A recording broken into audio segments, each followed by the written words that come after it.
Dans cette édition, la tournée de remerciements des cadres du parti UNIR dans le AO.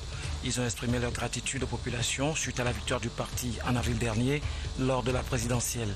Le Premier ministre Komi Selom Klasu faisait partie de la délégation. Le rêve des éperviers locaux pour le CHAN 2016 au Rwanda s'estompe. Ils ont été défaits cet après-midi au stade de Kégué par les MENA du Niger. Bonsoir, merci de nous suivre dans cette édition. Merci. Un mot simple qui vaut tout son pesant d'or dans la tradition africaine. Les cadres du parti UNIR l'ont si bien compris. Ils continuent d'exprimer leur gratitude aux populations après la victoire du parti à la dernière présidentielle. L'ambiance était donc à son comble ce dimanche dans le AO. Le bureau politique a sillonné les 8 cantons pour dire merci aux militants. Parmi la délégation, il y avait le Premier ministre Komi Selom Klasu, Isidore Koubatine pour le commentaire. Retour à la source pour les cadres du parti UNIR de la préfecture de Yao, au premier rang desquels se trouvait le Premier ministre Komi Selom Klasu. Motif, dire merci à la population pour avoir porté son choix sur le candidat du parti UNIR lors de la dernière élection présidentielle. Et dans leur valise, il y avait des présents, tout un lot de vivres, de vélos et des fournitures scolaires. De l'opération de ce jour, c'est-à-dire la tournée qu'organisent les responsables du parti UNIR et RAO, c'est de remettre à la population des dons offerts par le président de la République, président fondateur de l'UNIR, pour manifester sa reconnaissance à cette population pour avoir pu voter dans le calme, dans un esprit d'apaisement total. Pour nous, responsables du parti UNIR dans le RAO, à la tête de laquelle se trouve le Premier ministre, c'est le début de la reprise de nos activités politiques. Pour joindre l'acte à la parole, ces véhicules chargés ont pour destination les 8 cantons que compte la préfecture de Yao, Atetetu, Asrama, Djemeni, Ouarala, Notchen. Pour ne citer que ces localités, les cadeaux ont été effectivement remis aux populations. Les meilleurs élèves admis à l'examen du BEPC dans tous les cantons en ont également eu pour leur compte. Une manière de promouvoir toujours l'excellence en milieu scolaire. Nous tenons à présenter toute nos gratitudes au chef de l'État pour ce don précieux qu'il a fait à tous nos élèves et à nos établissements. Et nous allons veiller de toute façon pour que les élèves, les ayants droit puissent utiliser avec minutie et attendre d'eux des résultats pour leur avenir. Et nous voulons aussi dire que nos besoins sont énormes et qu'en recevant ces cadeaux, ça nous permet de les combler au cours de cette année scolaire 2015-2016. Nous apprécions le geste du chef de l'État. Quand vous demandez à quelqu'un de faire un travail, il le fait bien et vous retournez le remercier. Ça, c'est un bon signe. Dire merci au gouvernement et surtout le président de la République, son Excellence M. Ford, donc d'avoir pensé à moi. Et je lui promets de toujours être en action pour le travail. Cette vaste tournée de remerciements des cadres du parti UNIR de la préfecture de Yao a commencé le samedi et a pris fin ce dimanche avec une grande mobilisation à Notchen. Une occasion de plus pour le Premier ministre déjà présent en personne à Asrama, à Djemeni et à Ouarala d'apporter de vive voix les remerciements du chef de l'État à ses populations. Fidèle à son approche de proximité, le chef du gouvernement s'est adressé aux populations entièrement en langue locale afin de rendre accessible à tous son message.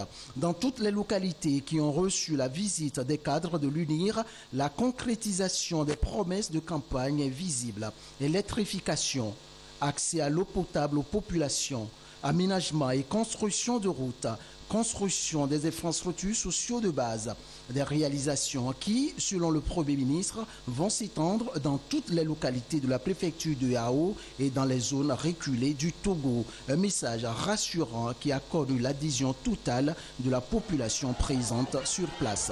Cette population s'est également réjouie de voir porter à la tête du gouvernement un de ses fils.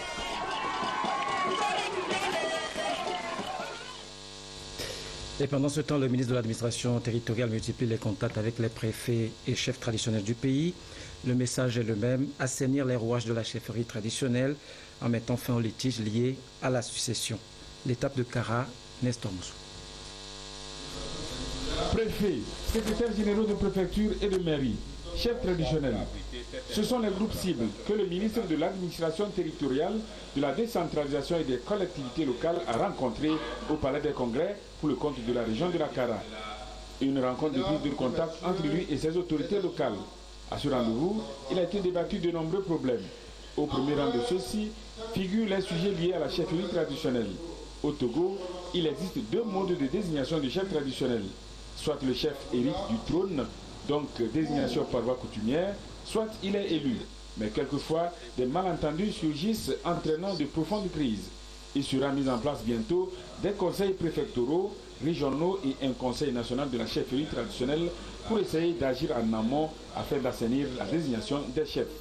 Au moment où le gouvernement signe le décret ou arrêté de reconnaissance des nouveaux chefs, et au moment où le gouvernement envoie ce document officiel de reconnaissance au préfet pour qu'il aille remettre aux intéressés, il y a souvent des difficultés. Il y a la bagarre, il y a des plaintes, il y a des contestations véhémentes. Alors, nous avons essayé de chercher à comprendre comment essayer d'aborder la question. Nous avons regardé la loi et nous nous sommes rendus compte que la loi avait prévu de mettre en place les conseils de chefferie traditionnelle. Donc, les litiges que nous avons à traiter au niveau du ministère, si ces conseils-là sont mis en place, ces conseils pourraient justement examiner ces problèmes-là, ces contestations et nous éclairer avant que nous prenions nos décisions. Le non-respect de l'autorité de l'État, les problèmes fonciers, la transhumance, les dysfonctionnements de l'État civil sont autant de sujets débattus au cours de cette rencontre qui constitue la dernière étape de la tournée du ministre de l'administration territoriale, de la décentralisation et des collectivités locales à travers les régions économiques du pays. Dans le programme de société du chef de l'État qu'applique le gouvernement, on retrouve beaucoup d'axes sociaux prioritaires relatifs à la lutte contre la pauvreté, conformément au programme Pays de développement, la SCAP, stratégie de croissance accélérée et de promotion de l'emploi. Cette stratégie affiche de profondes similitudes avec les objectifs de développement durable que viennent d'adopter les Nations Unies. L'institution célèbre ses 70 ans, marquées par des journées portes ouvertes, avec pour épilogue une soirée de gala à laquelle ont été conviés les membres du gouvernement. Le récit de Luc Assi, Ramdan Bassina. Un banquet ponctué de déclarations, d'échanges et de musique pour clore en toute beauté les manifestations marquant les 70 ans d'existence de la Charte des Nations Unies.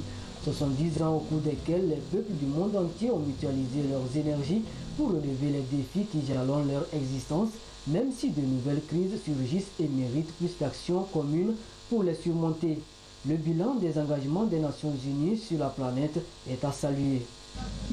Les Nations Unies sont aux côtés du peuple togolais depuis plus de 50 ans pour accompagner toutes les entreprises tendant à construire la paix, la démocratie et un état de droit, protecteur et respectueux des droits de l'homme, améliorer la santé, promouvoir l'accès à l'éducation, lutter contre la pauvreté et l'exclusion sous toutes ses formes et assurer la sécurité.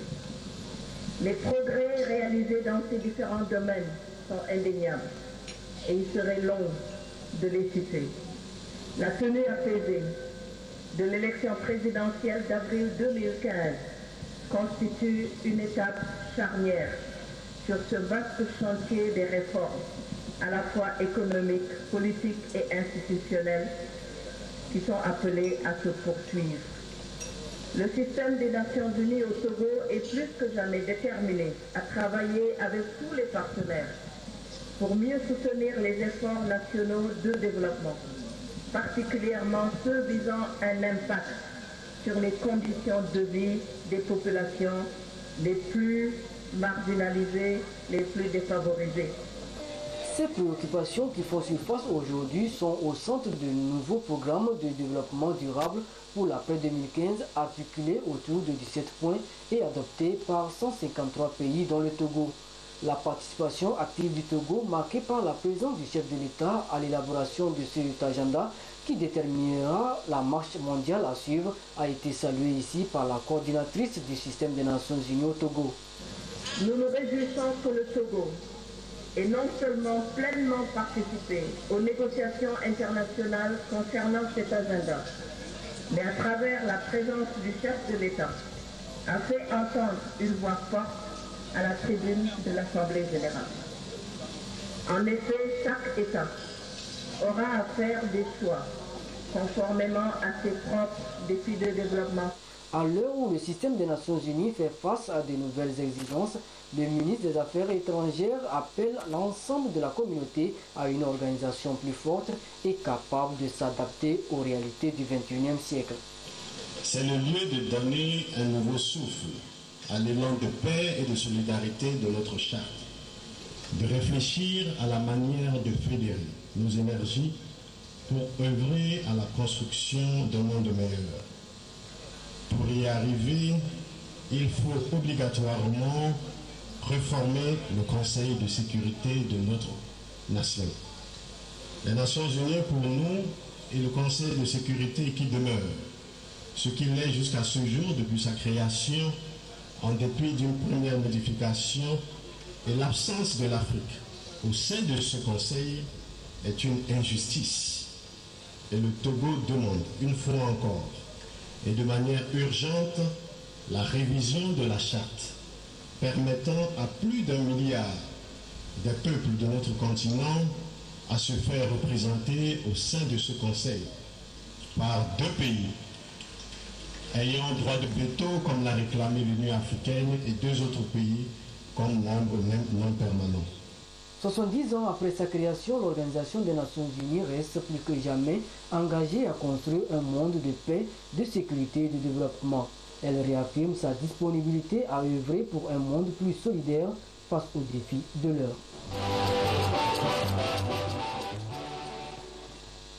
Dans la COSA, avec cette réunion bilan du programme d'éducation-formation des populations pastorales, il est mis en œuvre dans 7 pays de l'Afrique de l'Ouest et est piloté au Togo depuis 2 ans par l'ONG CDD, Communication pour un développement durable. Nestor Moussou.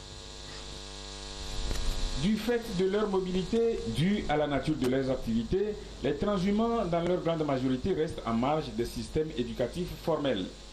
En réfléchissant à cette situation, le Bénin, le Burkina Faso, le Mali, la Mauritanie, le Niger, le Tchad et le Togo, appuyés par la Direction du développement et de la coopération suisse, ont conçu le PREP, Programme d'éducation-formation des populations pastorales en zone transfrontalière.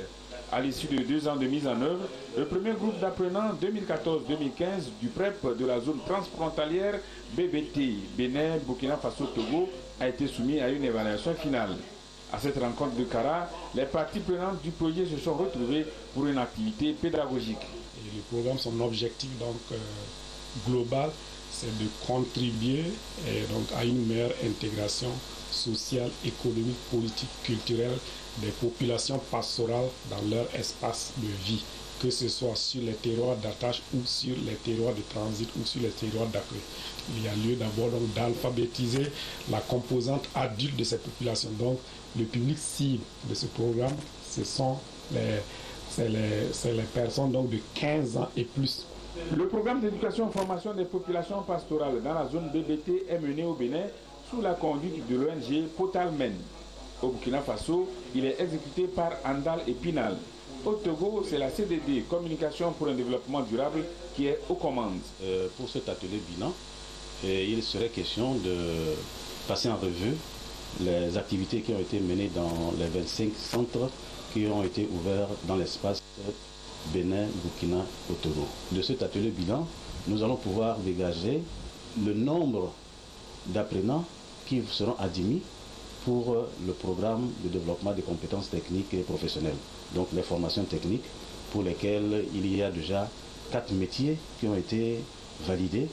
Il s'agit d'opérateurs en santé animale, d'alphabétiseurs, d'entrepreneurs en milieu pastoral et de médiateurs sociaux. Commencé véritablement en 2014, le programme d'éducation-formation des populations pastorales en zone transfrontalière a encore 10 ans devant lui. Élection présidentielle en Côte d'Ivoire, les Ivoiriens avaient à départager 7 candidats, parmi lesquels Pascal Affi-N'Guessan du FPI de Laurent Gbagbo et le président sortant, candidat à sa propre succession, Alassane Dramane Ouattara. Principal enjeu du scrutin, la poursuite du processus de réconciliation nationale et l'indemnisation des victimes de la crise post-électorale de 2011. Au même moment, on votait au Congo-Brazzaville pour un référendum constitutionnel. Le vote devrait baliser la voie à un 3e mandat pour le président Denis Sassou Nguesso. Pour ou contre une nouvelle constitution qui permettrait à Sassou Nguesso de se représenter en 2016. C'est l'enjeu de ce scrutin. Après plus de 30 ans de pouvoir, le président ne compte pas lâcher les rênes. Aux Congolais de se prononcer. Une campagne référendaire qui s'est achevée dans un climat de répression, interdiction de manifester, communication coupée et une opposition réduite au silence. Il y a l'armée partout pour empêcher la population à sortir. Le peuple pense que c'est un vote irrégulier, frauduleux et inconstitutionnel. Nul n'est au-dessus de la loi. On ne peut pas permettre à un individu, qu'il soit président, d'être au-dessus de la loi et d'organiser à sa propre guise, pour ses propres intérêts, son ego, un référendum pour lui permettre de se pérenniser au pouvoir. Une victoire du oui permettrait de lever les 2 verrous qui empêchent Sassou Nguesso de briguer un 3e mandat présidentiel, la limite d'âge et le nombre de mandats. L'opposition, qui dénonce un coup d'État constitutionnel, a appelé au boycott du référendum. Le gouvernement espère, lui, une mobilisation massive. La question maintenant est de savoir si le vote va se dérouler dans le calme et la transparence. En début de semaine, des violences meurtrières ont éclaté à Pointe-Noire et Brazzaville, qui auraient fait une 20aine de morts. Retour au Togo, où les nouvelles technologies sont très prisées. En témoigne ce concours de programmation informatique organisé par la société Mapcom à l'endroit des étudiants de 6 pays d'Afrique. Emmanuel Adjaklo, Désiré Dagofi. Résoudre 7 exercices en 5 heures. L'équipe ayant réussi à résolver le maximum d'exercices en un temps record est celle qualifiée pour la phase mondiale. C'est sur ces critères que s'est déroulée la phase régionale du concours de programmation. Le concours en lui-même consistait en 7 problèmes qu'on devait résoudre en 5 heures. Et dans les 7 problèmes-là, nous avons pu résoudre 3. Par rapport à l'année passée, notre dernière participation où le Togo a été 39e, nous avons fait un grand pas. Donc nous croyons que nous allons continuer sur cette même lancée, travailler plus notre anglais et puis les algorithmes que nous rencontrons souvent à ces genres d'examens pour pouvoir être parmi les meilleurs la prochaine fois. Pour Mapcom, organisateur de ce concours, bien que le Togo ne sera pas représenté pour la phase mondiale en mai 2016 en Thaïlande, c'est déjà un pari gagné puisque les 10 équipes togolaises en phase régionale n'ont pas démérité. Le concours régional qui a connu la participation de 6 pays, à savoir l'Afrique du Sud, le Bénin, le Cameroun, le Nigeria, le Niger et le Togo, a été réellement un succès. Et il faut dire que cette année, c'était la deuxième édition, on a vu que nos équipes ont fait une prouesse. Donc nous sommes très très satisfaits. Nous voyons qu'il y a de l'évolution dans ce que nous sommes en train de promouvoir. Pour cette phase régionale, toutes les équipes se sont confrontées simultanément en ligne avec les concurrents des autres pays. À la fin, les équipes sud-africaines se sont illustrées en occupant les 3 premières places. Quant au Togo, la meilleure équipe est parvenue à résoudre 3 exercices sur les 7. Une expérience donc pour bien se préparer pour les prochaines éditions. L'heure est aussi à la distinction des personnalités qui s'illustrent dans la bonne gouvernance, l'agriculture, l'économie maritime et autres domaines d'excellence. Cette cérémonie est à sa 11e édition. C'est une initiative de African Leader of Integrity Merit Award, co-siglé Eric Djaniko Ramdan Bassila. Le développement des communautés nécessite une paix durable et une bonne gouvernance. Des efforts sont menés ça et là pour préserver cette paix, gage d'une stabilité sociale. Et conformément à sa mission d'éveil des consciences et de sensibilisation des leaders mondiaux pour incarner les vertus de probité, le Conseil consultatif de rédaction et de gestion internationale d'intégrité a animé cette conférence débat. Conférence qui est à sa 11e édition et qui a permis de remettre des distinctions honorifiques aux personnalités qui ont vécu et préservé les valeurs sacro-saintes de l'intégrité dans leur pays. C'est à travers les émissions, à travers les observations que les gens nous ont remarquées pour nous proposer pour avoir ce prix. Je remercie les organisateurs de cette conférence. L'intégrité ne serait venue par nous-mêmes, et nous devons respecter l'écriture. Et nous devons approfondir nos connaissances aussi. Et nous devons aussi avoir la transparence dans nos activités. Sous le thème « L'Afrique moderne face à la bonne gouvernance », les premiers responsables du Conseil consultatif de rédaction et de gestion internationale d'intégrité ont exhorté les nouveaux récipiendaires à s'inscrire dans cette dynamique pour le développement de l'Afrique. We discovered that Africa is short of men and women of integrity. L'Afrique fait des efforts en matière de bonne gouvernance et de transparence. La présente conférence a permis de nominer ces hommes et femmes qui ne cessent de promouvoir les vertus de paix pour le développement du continent africain. La conférence internationale sur l'intégrité regroupe des personnalités venues de 24 pays d'Afrique dont le Togo. Elle est instituée il y a de cela 11 ans et prône les vertus de paix et de dialogue et de bonne gouvernance pour une Afrique libre et prospère. Les plus jeunes sont aussi appelés à exceller, surtout ceux qui viennent des milieux pauvres, et ils sont soutenus en ce sens. Le bienfaiteur, c'est le leader de la téléphonie mobile. Togocel leur offre du matériel scolaire pour tenir dans leurs études. Les bénéficiaires sont les enfants défavorisés d'Assoli et Bassar. Nestor Moussou. Commencée à Lomé, la tournée de la société de téléphonie mobile Togo Cellulaire est à l'étape de la région de la Kara. La première structure de prise en charge des enfants démunis qu'elle a visitée est l'association Solidarité pour la vie, Assoli. Association à laquelle Togocel a remis des fournitures scolaires, des vivres, des t-shirts et casquettes. Aujourd'hui, nous sommes très contents du plus beau cadeau du Togo Cellulaire pour notre avenir. Nous avons mis nos actions dans les communautés Peul où l'école piétine, où la scolarisation est encore en retard. Donc c'est pourquoi chaque temps nous sollicitons Togo Cellulaire à venir à notre aide pour aider ces communautés les plus défavorisées. Il existe une organisation à Bassar qui a la confiance de Togo Cellulaire en matière de soutien aux enfants déshérités. Cette structure porte le nom de ADETA, Association pour le développement de l'enfant togolais et africain. Après Assoli, c'est ADETA qui a accueilli la délégation de Togo Cellulaire. Donner un cahier à un enfant, c'est très important. C'est comme lui apprendre à lire, car la lecture est la base de tout enseignement, comme l'écriture. Si l'enfant n'a pas de quoi écrire, comment pourra-t-il venir à l'école? Dieu a su envoyer les membres du Togo Cellulaire. En apportant son assistance aux couches vulnérables, Togo Cellulaire traduit dans les faits l'esprit d'une entreprise citoyenne. Togo Cellulaire s'est fait le devoir d'accompagner cette structure-là et nous sommes satisfaits de l'impact réel que les lots offerts ont apporté ou apportent chaque année sur le cursus scolaire. Cela répond aussi annuellement à un volet social que nous avons mis en branle pour pouvoir soutenir les ONG et les structures qui viennent en aide à la petite enfance, aux personnes déshéritées sur toute l'étendue du territoire national. Dans la région de la Kara, le programme de mécénat de Togo Cellulaire va s'étaler sur une semaine et va toucher 8 structures de prise en charge des enfants nécessiteux.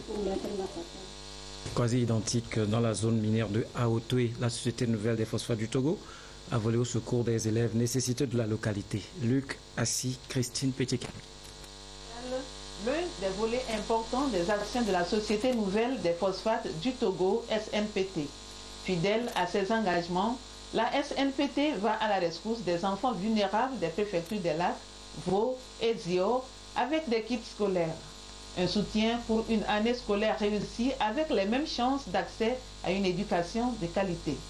Stade municipal de Haotoé, site retenu pour la remise symbolique de ce don. J'en suis très fier et au nom de la population de Lac et Zio et Vaud, nous sommes très contents d'avoir reçu ces kits. Nous souhaiterions que chaque fois que nous demandons des choses à la SNPT qui soient réalisées. C'est une action caritative de la société minière pour accompagner le gouvernement dans sa politique de l'éducation pour tous et de qualité. Cette action s'inscrit dans les œuvres sociales que la SNPT a toujours initiées, pratiquées dans la zone minière pour aider les écoliers à disposer de mêmes chances pour aller à l'école. Cette année, c'est demain qu'ils doivent choisir, mais ils ont eu l'habitude de faire d'autres actions telles que la construction des bâtiments scolaires, le forage des puits, la construction des marchés et beaucoup d'autres. Donc ils ont choisi d'aider les élèves cette année pour appuyer les parents qui sont démunis. 10 000 cahiers, 2 000 stylos et crayons, ainsi que 100 000 gommes et sacs composent l'ensemble du don mis à la disposition des écoliers riverains de la zone minière du phosphate par la SNPT. Ecobank, la Banque africaine, a de son côté consacré la journée du 24 octobre à des actions humanitaires au profit des communautés vulnérables. À Tidémé, dans le Vaud, un bâtiment scolaire sera construit au profit des apprenants et les employés de la banque sont les premiers ouvriers sur le chantier. Augustin Kossi, Christine Petit-Calouté. CEG Tidémé, dans la préfecture de Vaud, établissement scolaire choisi par Ecobank pour matérialiser la dimension sociale de ces actions à l'occasion de la deuxième célébration Journée Ecobank. Sur cet espace de 450 mètres carrés sera construit un bâtiment scolaire de 4 classes avec une direction ainsi qu'une salle des professeurs. Pose de la première pierre. Tout le personnel de l'institution bancaire présent ici s'est mis à la tâche pour marquer l'événement. Déjà, les bénéficiaires mesurent l'impact du projet en termes d'épanouissement des apprenants. Depuis la création de cette école, nous avons travaillé dans des conditions vraiment déplorables. Et au moment de la pluie, les salles sont remplies d'eau. C'est avec peine on fait cours. Mais avec cette construction, je crois que l'éducation va s'améliorer dans ce milieu. Je ne suis pas totalement sûr que les affaires, mes amis de Ecobank vont participer pour nous aider pour la construction, puis dépasser par la joie. Cela fait un grand pas sur notre village parce qu'il n'y a pas de construction pour les enfants. Et maintenant, ils nous ont amené un peu plus loin parce que les enfants vont maintenant fréquenter avec joie. Ecobank Day est une journée dédiée par l'institution aux actions sociales au profit des communautés à la base dans ces 36 pays membres en Afrique. Elle est instituée il y a 2 ans. Cette année, le regard est porté sur l'éducation des enfants afin de leur offrir un meilleur avenir. À Ecobank, nous avons une responsabilité à la communauté, là où nous sommes. Il n'y a pas une plus grande responsabilité que celle envers les enfants. Ce sont notre avenir. À travers notre réseau, les 36 pays où Ecobank est présent en Afrique aujourd'hui, nos collègues dans les filiales feront comme nous aujourd'hui. Pour célébrer dans toute sa splendeur cette journée, des fournitures scolaires ont été offertes aux élèves de la localité. Tout cela pour dire que chaque enfant africain a droit à un avenir meilleur. Des œuvres d'art sont exposées au siège de la délégation de l'Union européenne à Lomé. Elles sont créées par l'artiste togolais Emmanuel Sogbadi et retracent la vie de la société. Cette exhibition s'étend jusqu'en janvier 2016. Sylvain Raptou.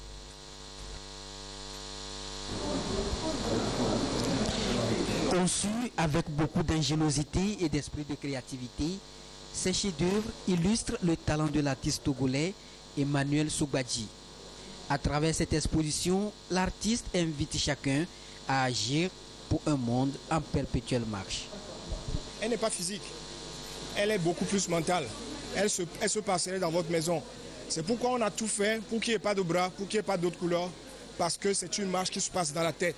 Et elle n'est pas violente, où on invite tout le monde à prendre l'envol de l'humanité. Parce que je pense qu'on en manque. Pour moi, c'est cet humanisme-là auquel je fais appel.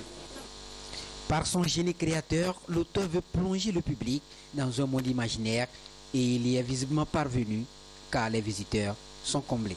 C'est un plaisir de retrouver les œuvres de cet artiste majeur de la scène togolaise, de retrouver cette quête qu'il a d'une vérité fondamentale sur l'être humain. C'est quelqu'un qui retrace, disons fidèlement, le quotidien.